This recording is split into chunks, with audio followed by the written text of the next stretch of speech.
भाई चंद्रशेखर आजाद जी से कि वो आए और आप तक आने वाले लोग ये आगरा के गांव से चलकर आए हैं, मोहल्ले मोहल्ले से चलकर आए हैं। हमारे पार्टी के लोगों ने दिन रात मेहनत की, हमारे भीम आर्मी के साथियों ने दिन रात मेहनत की। ये मैदान आज पहली बार भरा है। इस मैदान को आज तक कोई पार्टी भर नहीं पाई, आज तक इस मैदान को कोई पार्टी नहीं भर पाई। देखिए इस मैदान के बाहर भी सारी सड़कें भरी पड़ी हैं। साथियों, हम पुलिस प्रशासन का भी धन्यवाद करते हैं कि पुलिस प्रशासन आगरा के लोग हमारा पूरा सहयोग कर रहे हैं। अब मैं अनुरोध करता हूं अपने प्रिय नेता एडवोकेट भाई चंद्रशेखर आजाद जी से वो आए और अपनी बात को हम सबके समक्ष रखें। एडवोकेट भाई चंद्रशेखर आजाद जी संघर्ष करो, हम आपके साथ हैं। एडवोकेट चंद्रशेखर आजाद जी संघर्ष करो, हम आपके साथ हैं। एडवोकेट चंद्रशेखर आजाद जी संघर्ष करो, हम आपके साथ हैं। बहुजन समाज का संकल्प है, आजाद ही विकल्प है। बहुजन समाज का संकल्प है, आजाद ही विकल्प है। बहुजन समाज का संकल्प है, आजाद ही विकल्प है। भाइयों, हम आपके बीच में हमारे प्रिय नेता एडवोकेट भाई चंद्रशेखर आजाद जो इस देश के अंदर मोदी का विकल्प बनने जा रहे हैं। ये आरएसएस के लोग, बीजेपी के लोग ये प्रचार करते हैं कि मोदी का कोई विकल्प नहीं है। मैं आज इस मंच से कह सकता हूं कि कोई विकल्प है तो बहुजन समाज के लिए आजाद ही हमारे विकल्प है। एडवोकेट चंद्रशेखर आजाद जी आए और अपनी बात को रखें। आए मेरे भाई,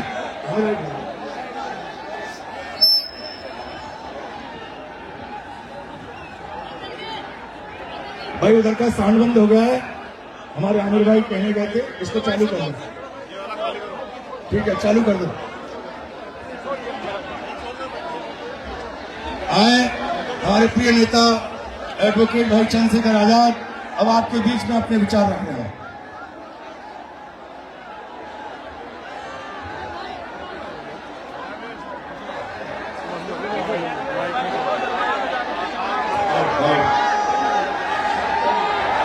जय भीम। कहां तक आ रही है आवाज? जरा हाथ उठा के बताना। और आप लोग कहां चढ़े हो वहां इतने ऊपर? अपना ख्याल रखना, कहां चढ़ गए इतने ऊपर? प्यारे साथियों, आज आगरा की इस ऐतिहासिक धरती पे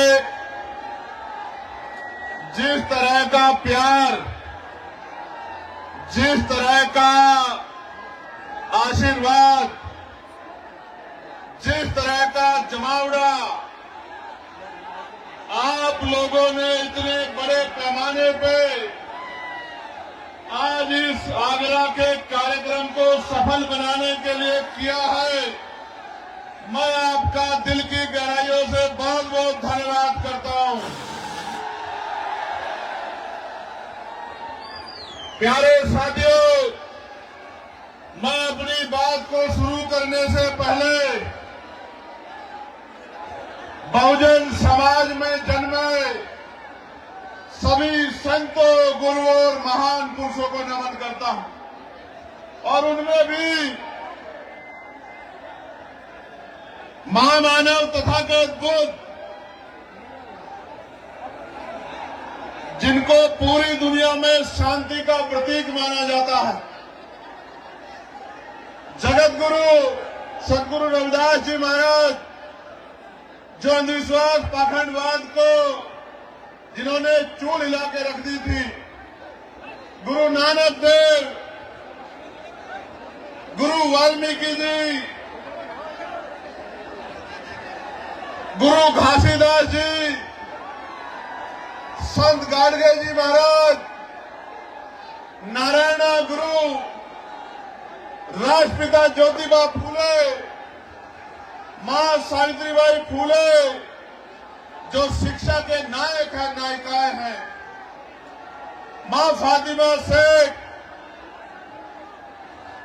डॉक्टर बाबा साहब अम्बेडकर संविधान निर्माता और करोड़ों भारतीयों के मुक्तिदाता डॉक्टर बाबा साहब अम्बेडकर, सर छोटूराम, मामनर रामसू वर्मा, चौधरी महाराज सिंह भारती, बाबू जगदेव प्रसाद कुशवाहा, जननायक कपूरी ठाकुर, चौधरी चरण सिंह जी, कोतवाल धन सिंह गुर्जर, ब्रह्मानंद लोधी जी, संतराम बीए प्रजापति जी, बाबू शिवदयाल चौरसिया जी, मान्यवर दीना भाना वाल्मीकि साहब और मेरे रहबर, मेरे नेता, मेरे गुरु मान्यवर साहब के सारे साहब श्री काशीराम जी को नमन करता हूं। मां अल्लाबाई होलकर, महाराजा बिजली पासी, मां अवंतिकाबाई लोधी, मां झलकारी बाई, मां फूलन देवी को भी नमन करता हूं। सम्मानित साथियों, आप जानते हैं कि ये कार्यक्रम जीआईसी ग्राउंड में नहीं होना था। ये कार्यक्रम कहां होना था? रामलीला मैदान में। और रामलीला मैदान सिर्फ मैदान नहीं है, वो मिट्टी है जिस मिट्टी में बाबा साहब अम्बेडकर के आंसू टपके थे, हमारे रहबर के आंसू टपके थे। जिस मिट्टी में रोए थे बाबा साहब अम्बेडकर, वो मिट्टी है। मेरी इच्छा थी कि उस मिट्टी को नतमस्तक होना है, उस मिट्टी को अपने माथे पे लगाना है और बाबा साहब अम्बेडकर के अधूरे काम को इस देश में पूरा करके दिखाना, ये संकल्प लेकर हम लोग आए। प्यारे साथियों, हमसे जगह छीनी जा सकती है, लेकिन दिलों से हमको नहीं निकाला जा सकता। वो हमसे जगह छीन सकते हैं, वो बहुत लंबे समय से ये करते आए हैं। वो हमसे आज जगह छीन सकते हैं, लेकिन आपके दिलों से हमें नहीं निकाल सकते। इस बात का प्रमाण आज आप लोगों ने दिया है। ये नौजवानों की सैलाबी ये जो संख्या है, और इधर मेरी मां बहनों का जो धूम में बैठ के आशीर्वाद देने के लिए आई है, मैं आपका कैसे धन्यवाद करूं। आपने भीम आर्मी आजाद समाज पार्टी को जिस तरह का प्यार आशीर्वाद देने का काम किया है, मैं आगरा अलीगढ़ मंडल के अपने तमाम नेताओं का बहुत बहुत धन्यवाद करता हूं। भीम आर्मी के हमारे साथी, आजाद समाज पार्टी के हमारे साथी, हमारे भाईचारा संगठनों के हमारे नेतागण, हमारे अधिवक्ता मोर्चा के साथी, मिशन 78 के साथी, युवा मोर्चा के साथियों का मैं बहुत बहुत धन्यवाद देता हूं। और ये पहला ऐसा आंदोलन है जिसके मंच पे SC, ST, OBC और मुस्लिम, जैन, सिख तमाम जातियों के नेता आपको देखने को मिलेंगे। बाकी जगह पे तो अगर वो MP MLA भी बना देते हैं, उसको इतनी हिम्मत नहीं देते कि वो अपने समाज के लिए एक शब्द मुंह से निकाल सके। आपको 2 अप्रैल 2018 याद है, नहीं याद है? मैंने तो आगरा के जिलाधिकारी कार्यालय पे भी नीला झंडा देखा था उस दिन, मेरे आज भी याद है। प्यारे साथियों, जिन साथियों ने 2 अप्रैल में बलिदान दिया था, या जो साथी 2 अप्रैल में जेल गए थे, मैं चंद्रशेखर आजाद अपनी पार्टी की तरफ से आपको वादा करता हूं, 27 में राजकाज बदलेगा कि इन झूठों मुकदमों को शाम तक हम लोग हटाने का काम करेंगे। मेरी बात को आप याद रखें। और जिन निर्दोष लोगों ने पुलिस की लाठियां खाई और जेल काटने का काम किया, उन निर्दोष भाइयों को सरकार सम्मानित करने का काम करेगी, उनके आंसू पोंछने का काम करेगी। इस बात का भी मैं आपको विश्वास दिलाता हूं। प्यारे साथियों, आज जब मैं आगरा में हूं और उत्तर प्रदेश में ये हमारा दूसरा सम्मेलन है, हमने 18 प्रमुजन सम्मेलन किए थे। उन सम्मेलन के जरिए हमने कर्मचारी, अधिकारी, पूर्व प्रधान, वर्तमान प्रधान, जिला पंचायत सदस्य, क्षेत्र पंचायत सदस्य, पूर्व विधायक, पत्रकार, चिंतक, वकील, तमाम लोगों को बुला के बिठा के पूछा था कि हमें उत्तर प्रदेश में इन गरीबों को राजकाज में लाना है, आप रास्ता बताओ। पूरे बुद्धिजीवी समाज ने हमारे हाथों को मजबूत करने का विश्वास दिलाया था और आज ये उसका प्रमाण है कि जहां तक नजर जा रही है नीला नीला समंदर नजर आ रहा है। और सिर्फ नीला समंदर नजर नहीं आ रहा है, नौजवानों की शक्ल में मुझे बाबा साहब अम्बेडकर के नीले बाज नजर आ रहे हैं। इन बाजों की अगर निगाह सत्ता की तरफ मुड़ जाए तो वो दिन दूर नहीं है कि लखनऊ के 5 कालिदास मार्ग में एक अम्बेडकरवादी, एक बहुजनवादी, एक संविधानवादी आपका मुख्यमंत्री बनकर बैठेगा और प्रदेश के लोगों को न्याय दिलाने का काम करेगा। प्यारे साथियों, आगरा में जब बाबा साहब अम्बेडकर अपनी बात को रख रहे थे, नौजवानों, मैं जानता हूं कि संख्या ज्यादा है और आपको परेशानी हो रही है, लेकिन आप ये समझ लो ये परेशानी उस परेशानी से कम छोटी है जब हमारे लोगों पे जुल्म, जाति, अन्य अत्याचार होता है और आप सड़कों पे खड़े होकर मुकाबला करते हो। मैं आपकी हिम्मत को दाद देता हूं। प्यारे साथियों, बाबा साहब अम्बेडकर जब अपनी बात रख रहे थे 18 मार्च 1956 में उन्होंने सभी को समझाने का काम किया और उनकी कुछ बातें जो जेल में रहते मैंने पढ़ी थी, जिनका मेरे ऊपर इतना गहरा असर हुआ कि आज भी रात को जब आंख खुल जाती है अचानक से तो याद आता है कि बाबा साहब अपने अंतिम समय में रोआ करते थे, उनकी आंखों में आंसू होते थे और उनकी उम्मीदें नौजवानों से लगी हुई थी। बाबा साहब ने यहाँ कर्मचारियों के बारे में कहा कि कर्मचारियों ने मेरा साथ नहीं दिया, लेकिन मैं धन्यवाद देता हूं कि आज देश के बहुत सारे कर्मचारी अधिकारी अपनी सामाजिक जिम्मेदारी का निर्वहन कर रहे हैं। बाबा साहब ने कर्मचारियों अधिकारियों से कहा कि केवल अपने बारे में मत सोचो, अपनी आमदनी का, अपनी तनख्वाह का 20% पैसा अपने समाज को तरक्की के लिए लगाओ। मैं उन कर्मचारियों का धन्यवाद दूंगा जिन कर्मचारियों ने बाबा साहब की बात को माना और जिन्होंने नहीं माना, मैं उनको आगाह करते हुए कहना चाहता हूं कि आप बाबा साहब का साथ नहीं दे पाए, लेकिन अब बाबा साहब के बच्चे मैदान में हैं। अपने समाज को, इस कमजोर हक वंचित समाज को मुख्य धारा में लाने के लिए आजाद समाज पार्टी का तन मन धन से साथ दो और फिर देखो उत्तर प्रदेश कैसे आगे बढ़ता है। प्यारे साथियों, बाबा साहब ने अंत में अपनी बात को खत्म करते हुए कहा था कि अब मैं बूढ़ा हो चला हूं, बीमार रहता हूं, जब अपने चारों तरफ देखता हूं तो एक भी नौजवान ऐसा नजर नहीं आता जो इस आंदोलन रूपी तंबू का बम्बू बन के इस आंदोलन को आगे बढ़ा सके। बाबा साहब कह रहे थे, मैं ऐसे टेंट की तरह हूं, मैं ऐसे तंबू की तरह हूं, बम्बू की तरह हूं, जिसमें बहुत सारे टेंटों का बोझ है, लेकिन मैं गौरवान्वित हूं कि आज हमारे साथ मैं इस बात को नहीं कह सकता कि मैं अकेला हूं। मेरे हाथों को मजबूत करने के लिए देश, प्रदेश और उत्तर प्रदेश के ताकतवर नेतृत्व मेरे साथ है। हमारे जिले, विधानसभा, बूथ, सेक्टर, लोकसभा, मंडल, प्रदेश के मजबूत नेता मेरे साथ हैं जो लगातार मेरे हाथों को मजबूत कर रहे हैं।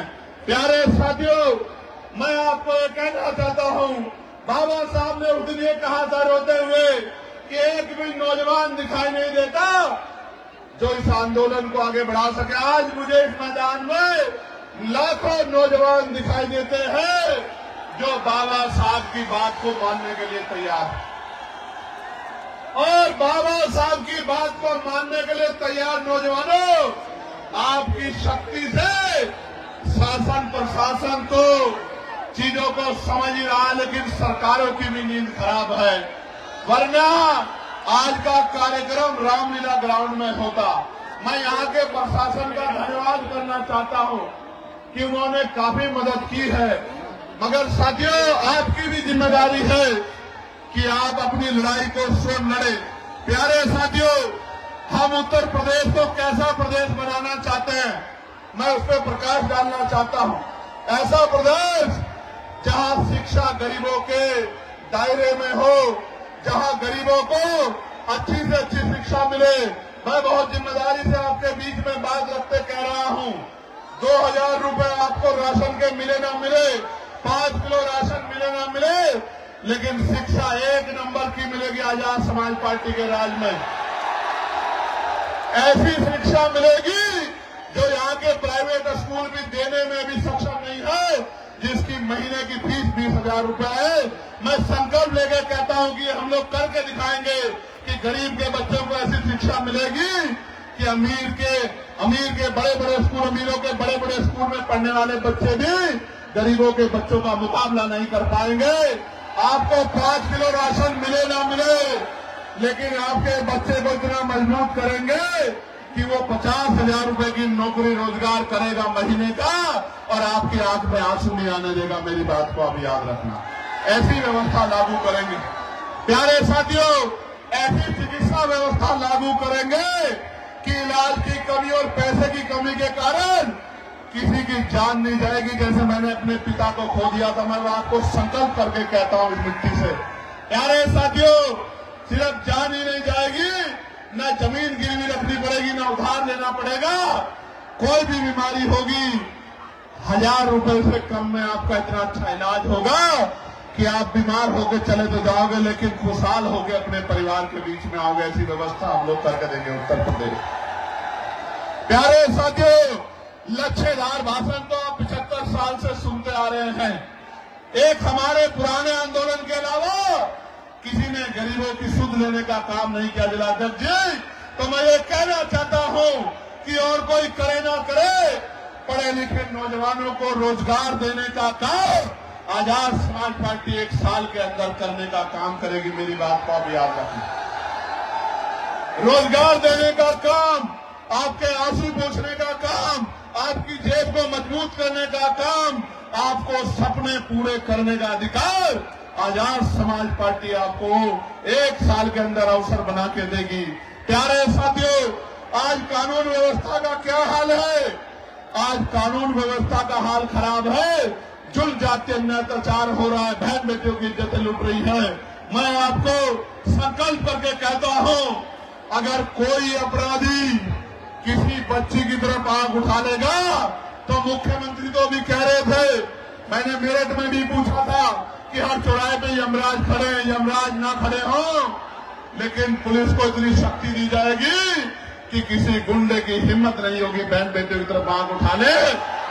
और अगर उठाएगा, अगर कोई गुंडा उठाएगा, तो आज की पुलिस तो 1 गोली मारती है, 2 गोली मार के उसको जो है पूरी जिंदगी के लिए इस लायक नहीं छोड़ेंगे कि वो किसी बहन बेटी की तरफ आंख उठा के देखने का काम करे।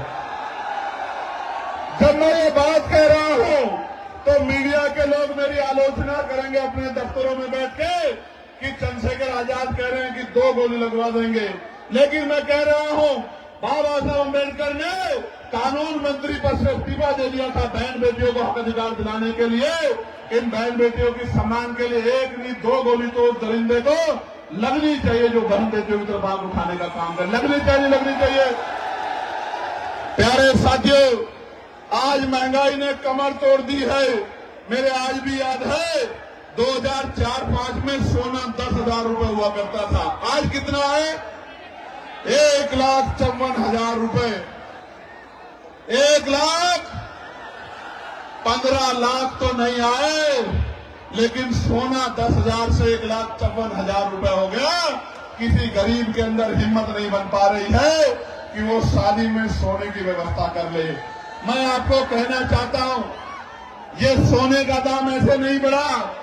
हमारे प्रधानमंत्री जब मुख्यमंत्री हुआ करते थे गुजरात के, तो कहा करते थे कि रुपए की कीमत ऐसे नहीं गिरती है, रुपया गिरता है तो प्रधानमंत्री की साख गिरती है, लेकिन आज रुपया कहाँ चला गया प्रधानमंत्री जी को नजर नहीं आता। मैं आपको कहना चाहता हूं, अमीरों की तिजोरियों में जो पैसा भ्रष्टाचार का उठा के रख लिया है, इस भ्रष्टाचार पे ऐसी चोट करेंगे कि इन अमीरों को भ्रष्टाचार का पैसा निकालना पड़ेगा और ये पैसा गरीबों के घरों तक पहुंचेगा। गरीबों के रोटी का व्यवस्था, कपड़े की व्यवस्था, पानी की व्यवस्था, शिक्षा की व्यवस्था और चिकित्सा व्यवस्था, इस भ्रष्टाचार के पैसे को अमीरों की तिजोरी से निकाल के गरीबों तक पहुंचाने का काम हम लोग करेंगे।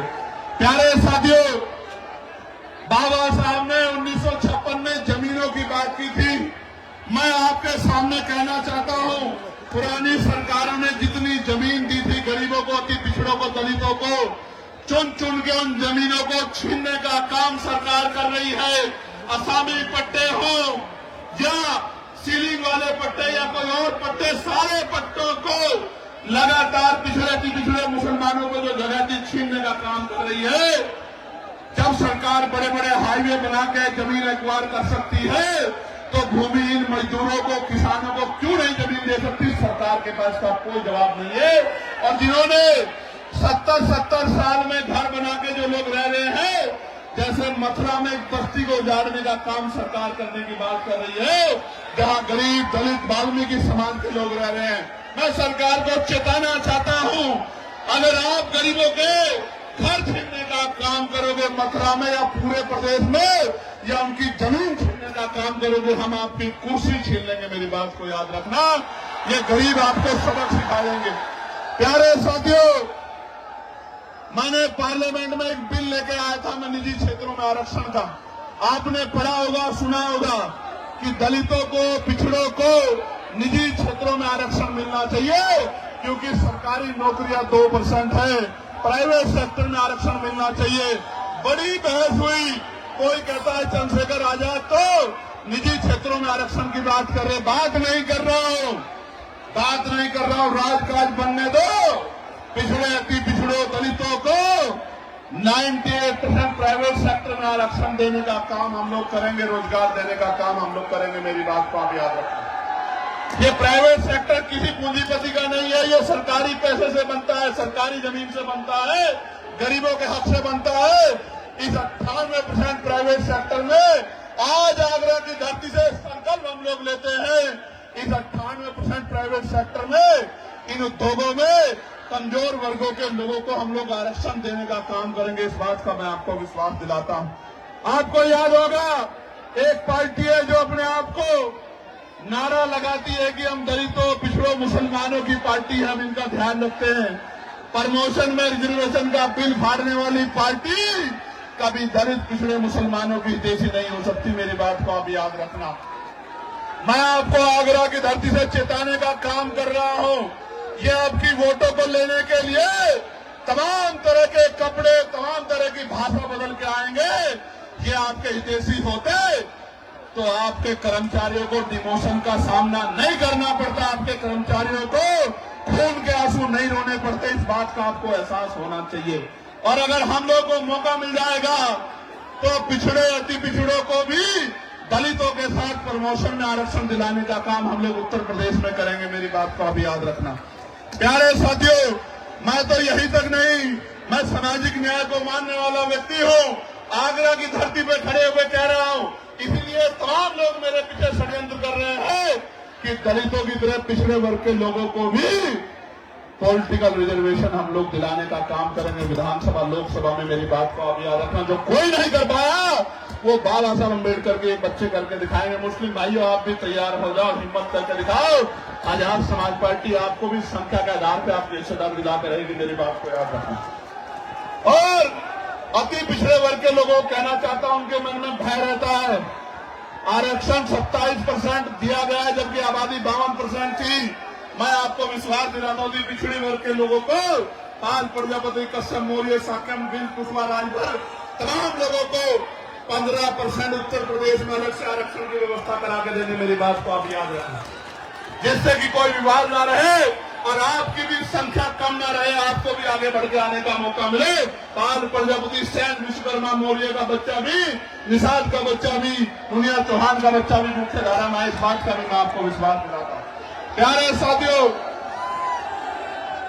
आगरा में जूते का व्यापार होता है, अलीगढ़ में तालों का बड़ा काम है, फिरोजाबाद में कांच का बड़ा काम है। जीएसटी, पहले जीएसटी की मार, फिर लाइसेंस में गैर जिम्मेदारी, फिर छापेमारी के नाम पर लगातार उत्पीड़न किया जा रहा है। लगातार कारीगरों को, मजदूरों को मजबूर करने का काम ये सरकार कर रही है। छोटे छोटे व्यापारी आगरा में जब रिक्शे से अपना माल भेजते हैं तो जीएसटी के अधिकारी उनको पकड़ के 50-50 हजार रुपए की रिश्वत वसूलने का काम करते हैं। राजकाज बदलने दो, एक एक पैसे का हिसाब होगा जो गरीबों का छीनने का काम कर रहे हैं, मजदूरों का। मैंने तो पत्र लिखा था सरकार को कि जीएसटी में छूट करो, और मैं कहना चाहता हूं हमारा व्यापार मंडल मजबूत है। किसी व्यापारी को दिक्कत हुआ करे तो हमारे भीम व्यापार मंडल के साथियों से मिल लिया करो, अपनी समस्या इनको बता दिया करो। प्यारे साथियों, अभी यूजीसी के नए नियम आए हैं, बड़ी चर्चा हो रही है, बड़ा विरोध हो रहा है, और मैं आपको स्पष्ट कहना चाहता हूं वही विरोध कर रहा है जो जाति के आधार पर SC, ST, OBC के बच्चों का शोषण करने का काम करता है, उनको अपमानित करने का काम करता है। इससे किसी को दिक्कत नहीं है सिवाय द्रोणाचार्य के, जो एकलव्य का अंगूठा काटना चाहता है। उसके अलावा यूजीसी के नए नियमों में से किसी को दिक्कत नहीं है। और मैं सरकार को कहना चाहता हूं, चंद मुट्ठी भर लोगों की वजह से अगर यूजीसी पर फैसला वापस हुआ तो हम 85% बहुजन समाज के लोग सड़कों में उतर के सरकार को बताने का काम करेंगे कि हमारे बच्चों के जो जितना जो है बड़ी बड़ी यूनिवर्सिटियों में सुसाइड और तमाम तरह के अटेम्प्ट हो रहे हैं, इस अपमान को, इस दर्द को हम लोग भूलने वाले नहीं है। इन चेतावनी भी मैं सरकार को देना चाहता हूं। यह सरकार धर्म की बात करती है, गौरव यहां खड़े, धर्म की बात सरकार करती है, और अभी ये अपने धर्म के शंकराचार्यों के साथ कैसा व्यवहार कर रही है आप लोग देख लो। प्रयागराज इसका बहुत बड़ा उदाहरण है, जो अपनों की नहीं हुई। हालांकि मेरा उनसे वैचारिक मतभेद है, क्योंकि वो वर्ण व्यवस्था को मानते हैं, मनुस्मृति को मानते हैं, ये उनका अधिकार है, लोकतंत्र है, आर्टिकल 25-26 है। लेकिन हम लोग संविधान को मानने वाले लोग हैं, मानवता को मानने वाले लोग हैं, भगवान बुद्ध को मानने वाले लोग हैं। हम लोग किसी के साथ भी अन्याय बर्दाश्त नहीं करते। इसलिए वैचारिक मतभेद के बाद भी मैंने कहा कि वहां गलत हुआ, जिस तरह से उनके शिष्यों की चुटिया पकड़ पकड़ के उनको खींचा गया। ये इस बात का उदाहरण है कि जब सत्ता तानाशाह हो जाती है तो पहले उसी का इलाज करती है जिसने उसको सत्ता में लाकर बिठाने का काम किया है। प्यारे साथियों, आज उत्तर प्रदेश में बरेली में अन्याय हो रहा है आप सबके सामने। आज हाथरस में अन्याय हो रहा है। हाथरस के जख्म अभी हम भूले नहीं हैं। आज बुलंदशहर में क्या हाल है। प्रयागराज आपको याद होगा किस तरह से 90 बच्चों को जेल भेजने का काम इस सरकार ने किया था। और प्रयागराज में कौशाम्बी में अपनी पाल समाज की बच्ची को मुझे जाने नहीं दिया था उनके घर पे। और आपको याद होगा कानपुर देहात में क्या अन्याय हुआ। आपको याद होगा अरुण वाल्मीकि के यहाँ हम लोग आए थे जब उस बच्चे को मार दिया था, उसकी 30 दिन की उसकी गर्भवती पत्नी को पीटने का काम किया था। मैं उस दिन उनके आंसू पूछने के लिए आया था। हाथरस के परिवार को मुख्यमंत्री ने वादा किया कि नौकरी और घर देंगे, नहीं दिया। ये इनके वादे खोखले हैं। और अभी मेरठ में आपने देखा, मेरठ के कपसार में एक चुनाव सांसद अपनी बहन से और अपनी मरी हुई मां से नहीं मिल पाया, पुलिस बना के मुझे रोकने का काम किया। मैं कहना चाहता हूं, मुझे तो रोक लोगे, मैं संविधान को मानता हूं, लेकिन इनको कैसे रोकोगे जब ये अपने पैरों पे खड़े हो जाएंगे। इनको कैसे रोकोगे? मुझे रोक लो, मैं कानून को मानता हूं, लेकिन कानून चलाने वाले हाथ जब इनके हो जाएंगे, जब इनका राज का जाएगा कमजोरों का, तब इन गुंडों को कैसे बचाओगे? इनके बारे में, गुंडों के बारे में सोचो। प्यारे साथियों, मैं बहुत जिम्मेदारी से आपको ये कहना चाहता हूं, इस जुल्म जाति को रोकने के लिए हमें कमर कसनी होगी, क्रांति के लिए तैयार होना पड़ेगा और क्रांति संवैधानिक रूप से वोट के रूप में होगी। जब मैं सड़कों पे था, सड़कों पे लड़ता था, आज पार्लियामेंट में आपने भेज दिया है, तो बताओ पार्लियामेंट में आपकी आवाज गूंजती है नहीं गूंजती है? क्या 543 में नीले पट्टे वाला दिखाई देता है नहीं दिखाई देता है? कहीं छिप तो नहीं जाता? सुनते हो नहीं सुनते हो? प्यारे साथियों, इस देश में 15 अगस्त 1947 को तय हो गया था। मुस्लिम समाज के भाई सुन लें, जैन समाज के भाई, सिख समाज के भाई, बौद्ध समाज के भाई, क्रिश्चियन समाज के भाई सुन लें, हमारे जो मसीह समाज को मानने वाले लोग हैं वो भी सुन लें। 15 अगस्त 1947 को तय हो गया था कि जिस स्ट्रक्चर का जो स्वरूप है, अगर वो मस्जिद है तो मस्जिद रहेगी, वो मंदिर है तो मंदिर रहेगा, वो चर्च है तो चर्च रहेगा, वो गुरुद्वारा है तो गुरुद्वारा रहेगा। लेकिन जब से इनकी सरकार आई है, हर मस्जिद को, हर गुरुद्वारे को, हर चर्च को जानबूझ के टारगेट करने का काम ये सरकार कर रही है कि इनका राजनीतिक एजेंडा कामयाब होता रहे। मैं आपको कहना चाहता हूं, सरकार की जिम्मेदारी है कि पुलिस को कहे, एडमिनिस्ट्रेशन को कहे कि इस तरह का माहौल खराब नहीं होना चाहिए। लेकिन कई बार फतेहपुर के मकबरे को हम लोग देखते हैं, सरकार शामिल नजर आती है, बीजेपी के लोग तोड़ने का काम करते हैं। मैं आपको कहना चाहता हूं, हिम्मत मत हारो। जब माहौल खराब करने वाले लोग हैं तो आपका हाथ पकड़ के आपके साथ चलने वाले लोग भी है। मेरी बात को याद रखना। आपने अभी तक कभी इसे ताकत दी, कभी उसे ताकत दी, कभी उसे ताकत दी। एक बार बाबा साहब अम्बेडकर के सच्चे बच्चों को ताकत देके देखो, गुंडागर्दी का माहौल ठंडा हो जाएगा और स्वाभिमान सम्मान के साथ आगे बढ़ने का मौका मिलेगा। प्यारे साथियों, ये तो मैं हूं जो पार्लियामेंट में बोलता हूं, सड़क पे मुसलमान, ईसाई, सिख, जैन, बौद्ध, वरना अल्पसंख्यक कह के लंबे समय तक आपसे वोट ली गई है। आप इस बात को जानते हैं। ये तो हिम्मत चंद्रशेखर आजाद के अंदर है कि जो धर्मनिरपेक्ष है, संविधानवादी है, सबके हितों की बात करता है, सबके हितों को आगे बढ़ाने की बात करता है। ना अमीर देखता है, ना गरीब देखता है, ना कमजोर देखता है, ना ताकतवर देखता है। प्यारे साथियों, आप हमारा न्यायप्रिय चरित्र देखना चाहते हो तो सुनो। संभल में जिस जज साहब ने पुलिस पे मुकदमे करने का ऑर्डर दिया, उस जज साहब, माननीय जज साहब को, जिन्होंने निष्पक्ष ऑर्डर किया, निडर होकर ऑर्डर किया, सरकार के सामने न्यायपालिका का सच्चा चरित्र रखा, रातों रात उन जज साहब का ट्रांसफर कर दिया गया। वो सुधीर साहब इसी दलित समाज के बच्चे हैं। इस बात का आप लोगों को गर्व, हमें गर्व है इस बात का कि हमारा चरित्र न्यायप्रिय है। अगर पूरी सरकार भी विरोध में खड़ी है तो हमारी कलम किसी का नुकसान नहीं कर सकती, न्याय देने का काम करेगी। मैं तो यामीन साहब के उन बेबस पिता की तरफ देखता हूं, जिन पिता को उम्मीद थी कि न्याय मिलेगा, आज उनसे न्याय छीना जा रहा है। प्यारे साथियों, याद रखो, जुल्म जाति जब बढ़ जाएगी तो जनता उसको उखाड़ फेंकेगी। वही समय आ गया है।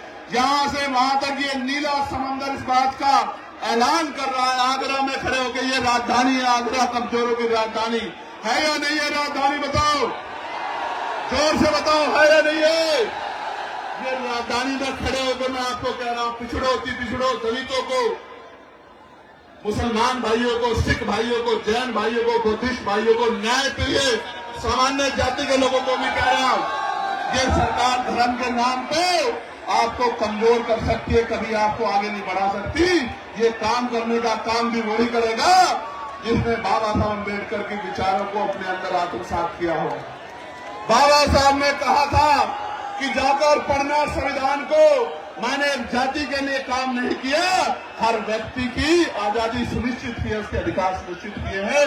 इसलिए जब तक इस सोच का व्यक्ति कुर्सी पर नहीं आएगा, भला नहीं हो सकता। मेरी बात को अब याद रखना।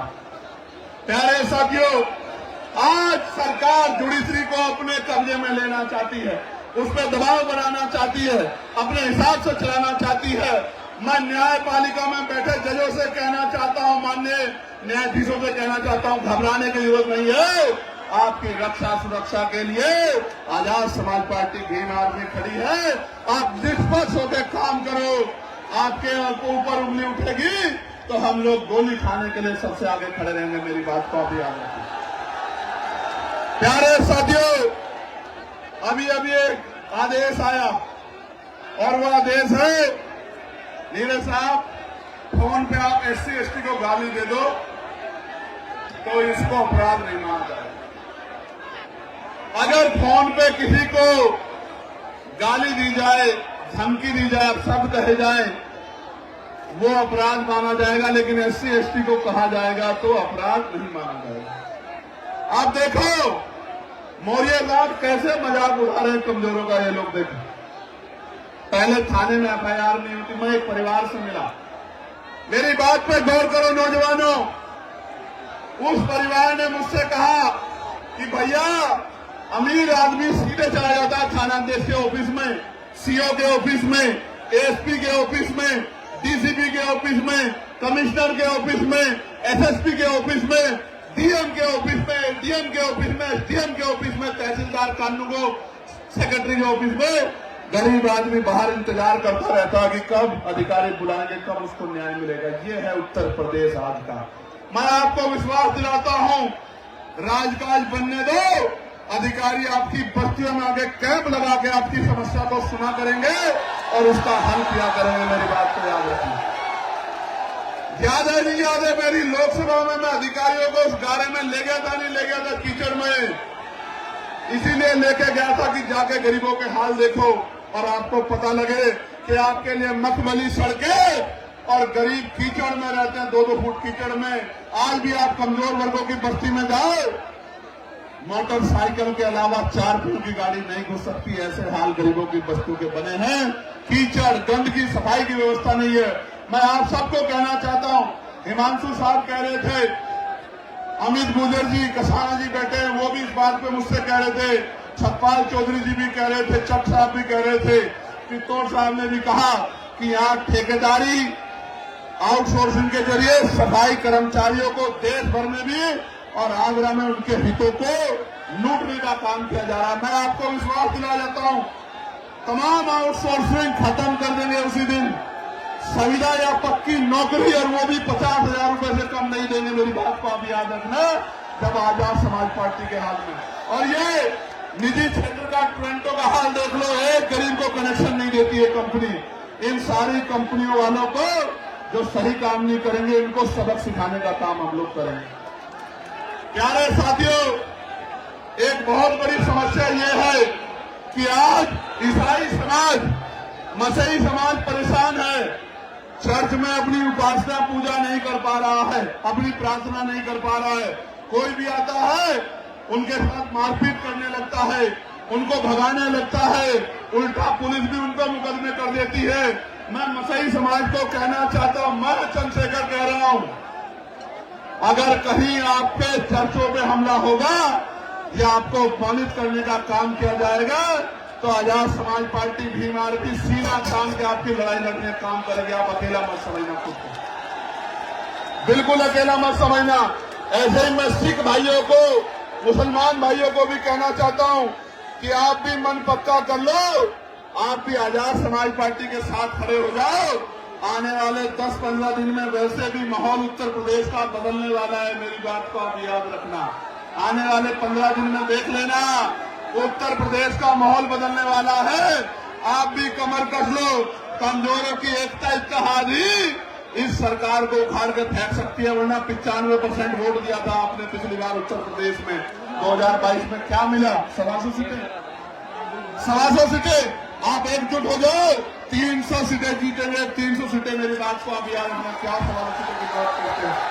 प्यारे साथियों, आपने इतने भयंकर सैलाब में भी बड़ी जिम्मेदारी समझदारी से इस कार्यक्रम को सफल बनाया और जिन साथियों ने इसको सफल बनाने में अपना योगदान दिया, भाई सुनील कुमार चित्तौड़ जी, राजपाल कश्यप जी, डॉक्टर रविंद्र बघेल जी, श्याम प्रकाश बोधी जी, विक्की आजाद जी, अनिल करदम जी, MS निमेश जी, संजीव सागर जी, अच्छन अंसारी जी, राजेंद्र गुजर जी, गुफरान खान साहब, चौधरी महेंद्र सिंह जी, लाखन सिंह चक साहब, शशांक बोध जी, सौरभ दयाल जी, सौरभ चित्तौड़ जी, राजू अंसारी जी, मलखान पिंटू व्यास जी, रहमान खान जी, गौरी प्रसाद उपासक जी, महेश चंद्रा जी, प्रदीप पीपल जी, जावेद कुरैशी जी,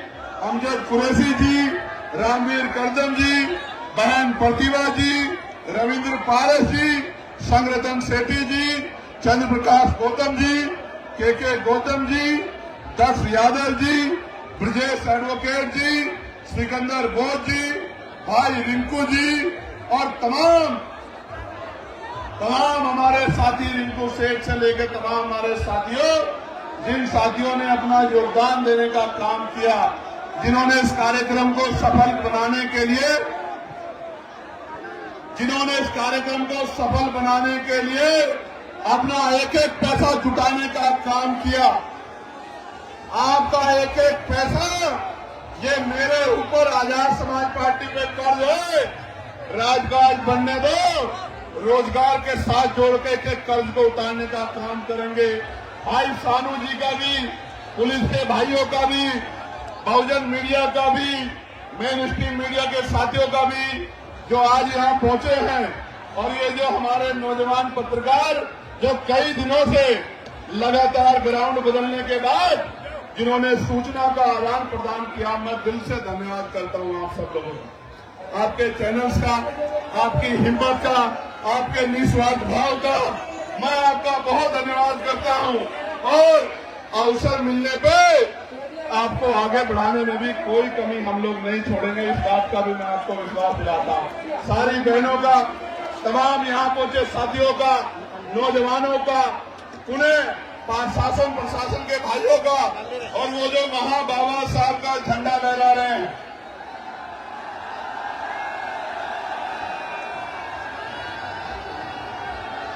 ये जो इधर पेड़ों पे चढ़े हुए हैं, उधर वहां पेड़ों पे,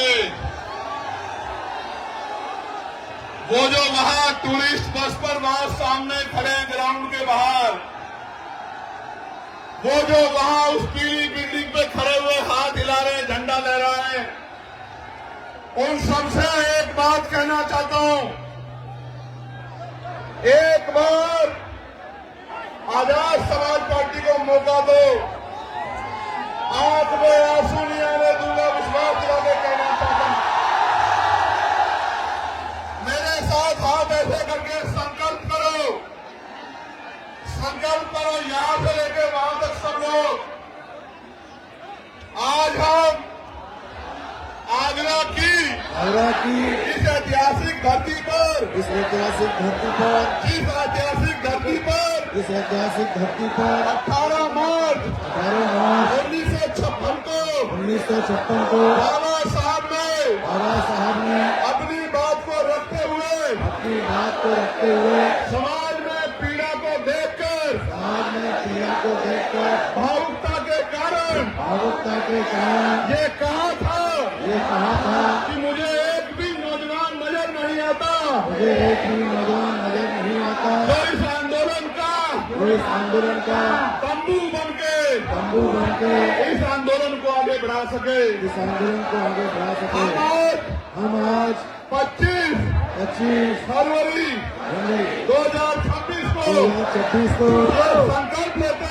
संकल्प लेते हैं कि बाबा साहब अम्बेडकर के आंसुओं का संकल्प है हमें, हम मिट जाएंगे, लेकिन बाबा साहब के सपनों को अधूरा नहीं रहने देंगे। इसी जीवन में जीते जी बाबा साहब के सपने को पूरा करके दिखाएंगे। मानवता का राज लाएंगे, गरीबों का राज लाएंगे, गरीबों के आंसू पूछेंगे, समानता, बंधुत्व, बंधुत्व, भाईचारे पे आधारित समाज बनाएंगे। हम प्रथम और अंतिम भारतीय है। भारत की शान बढ़ाएंगे। तिरंगे का मान बढ़ाएंगे और अपने देश को मजबूत बनाएंगे। जय भीम, जय भारत, जय संविधान, जय मंडल, जय जोहार। भारत की गरीब जनता जिंदाबाद, भारत का मजदूर जिंदाबाद।